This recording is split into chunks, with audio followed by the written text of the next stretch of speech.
Welcome hackers and hackerettes to a new Hack the Box video. In this video, we will actually go through the Redeemer video or the Redeemer machine. I've already done that, but then it turns out I was not even recording while I did that. So I did do the write-up for it and I posted it on GitHub.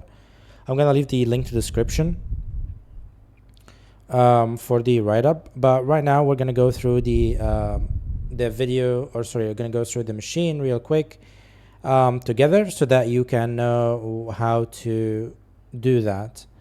So while the machine is spawning, let's go over the task real quick. Which TCP port is open on the machine? To get the machine here, or to get that, you could actually just do nmap and then the IP of the machine. But the service that we're looking for, which is Redis, is not running on a default port.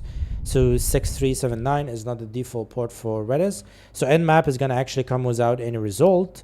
So what you want to do is just do a tack, which is essentially going to make nmap scan all of the ports instead of just the top 1000 for the most common services. Or instead you can just use rust scan and then tack A for address and then give it the machine IP. But then you want to do scripts none, so you don't want to run any scripts with it. So let's actually wait for the machine ID or IP here. I also need to connect to the OpenVPN for the Hack the Box, which I already did. Now I have the machine. I could just do that, and then I could do scripts none. And you can see that we have open the IP address here and then 6379, which is the port that we're looking for right here. Now, which service is running? We know it's Redis because what we could do is simply just nmap and then give it the IP of the machine and then tack P and then give it 6379. Tack P here stands for the port. So we want nmap to run specifically for this port. And then just add SV here to give it the version and like the version of the service that is running. So the service and the version. And you're going to see it is running Redis and is going to run on the 5.0.7 version. So which type of database is Redis? It is an in-memory database. You can just choose one of those. Which command line utility is used to interact with Redis service? It is redis-cli. If you don't have redis-cli, you could do sudo apt install redis-cli, which is going to install, well, the utility on your machine. Which flag is used to specify the host name? It is -h.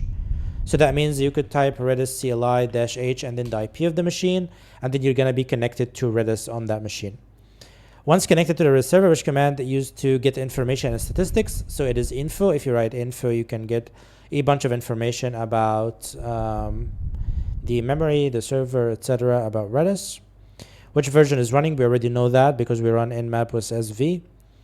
Which command is used to select the desired database? It is select. So you could just do select 0, which is going to make you select the first database. How many keys are present inside the database with index 0? So this is like a hint that gives you or lets you select 0. Now to show all the keys, you could just type keys and then the asterisk, which is going to give you all of the keys that we have right here. You can see flag is as a key stored in this database. So this gives us like a hint that our flag is here. And then you just need to submit the root flag. To do that, you can just type get and then the key is flag. And this is your flag. You just copy it, paste it into here, submit it, and voila. You got your flag. So this is just a quick run-up of the video or of me going through the lab.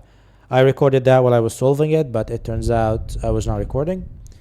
The only thing that is worth noting here, or that is different, is that nmap, if you run it without the specific port, is going to take a long time because it's trying to scan all 65,000 ports, and it's going to take a bit of time there. So the fast option is to just use rust scan, which is much faster than nmap. And then after rust scan, you can identify the open port, which is the 6379.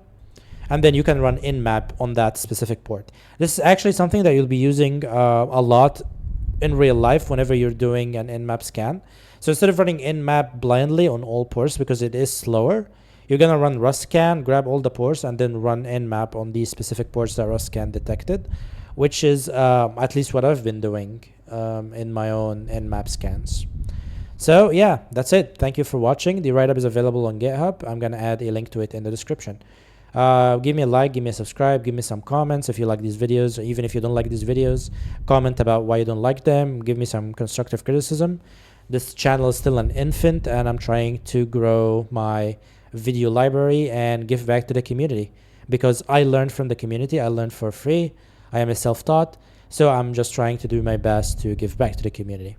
So thank you for watching. I'm looking for that like, subscribe, and comment. And yeah, I'll see you in another video. See you.